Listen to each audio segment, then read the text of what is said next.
మా ఓడు గంత చదువు చదివిండు అయినా నౌకరి రాకపాయే. పట్నంలా 5 ఏండ్లు కష్టపడ్డాడు పిల్లగాడు. మళ్ళా ఊరికొచ్చి గీ మట్టి పనే చేయబట్టే.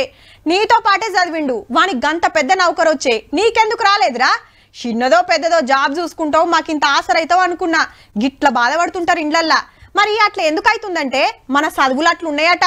హైదరాబాద్ కుకట్పల్లి జేఎన్టీయూలా ఇంజనీరింగ్ చదువుల మీద మీటింగ్ పెడితే ముఖ్యమంత్రి సార్ మంచి సలహాలు ఇచ్చిండు. ఏం కోర్సులు చదువుతున్నారు, వాటితోటి ఎంత ఫాయిదా అవుతుంది, టెక్నాలజీ బగ్గా వాడాలని చెప్పిండు రేవంత్ రెడ్డి సారు. ఇంజనీరింగ్ కాలేజీలు అంటే నిరుద్యోగులను ఉత్పత్తి చేసే కర్మాగారంగా మారకూడదు. అట్లనే కాలేజీలకు ఇవ్వాల్సిన ఫీజు రియంబర్స్మెంట్ మీద మీరు అందరు కలిసి ఓటీఎస్ కింద ఏమన్నా ప్రతిపాదనిస్తే మా శ్రీధర్ బాబు గారు ఆర్థిక మంత్రి, వారికి అత్యంత సన్నిహితుడు, ఏదైనా మాట్లాడి మరి మీ సమస్యకి ఏమైనా పరిష్కారం చూపిస్తాడని ఈ అకాడమిక్ ఇయర్ నుంచి ఫీ రియంబర్స్మెంట్ ఉందో ₹1 కూడా బకాయి లేకుండా డిఎస్సి పరీక్షలు వాయిదా ఇయ్యాలని కొందరు కొట్లాడుతున్నారు కదా, వాళ్ళ గురించి ఇట్లా అన్నాడు.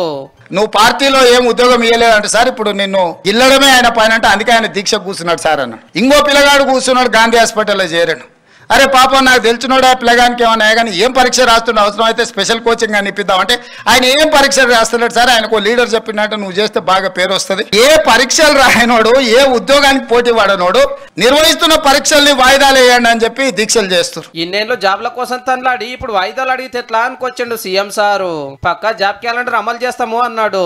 ఎవ్రీ ఇయర్ మార్చి 31 లోపల అన్ని శాఖలలో ఉండే ఖాళీలను తెప్పించి జూన్ 2 లోపల నోటిఫికేషన్లు ఇచ్చి డిసెంబర్ 9 లోపల సంవత్సరం నుండి ఖాళీలను అన్ని భర్తీ చేయడానికి జాబ్ క్యాలెండర్ ని తీసుకొస్తున్నా.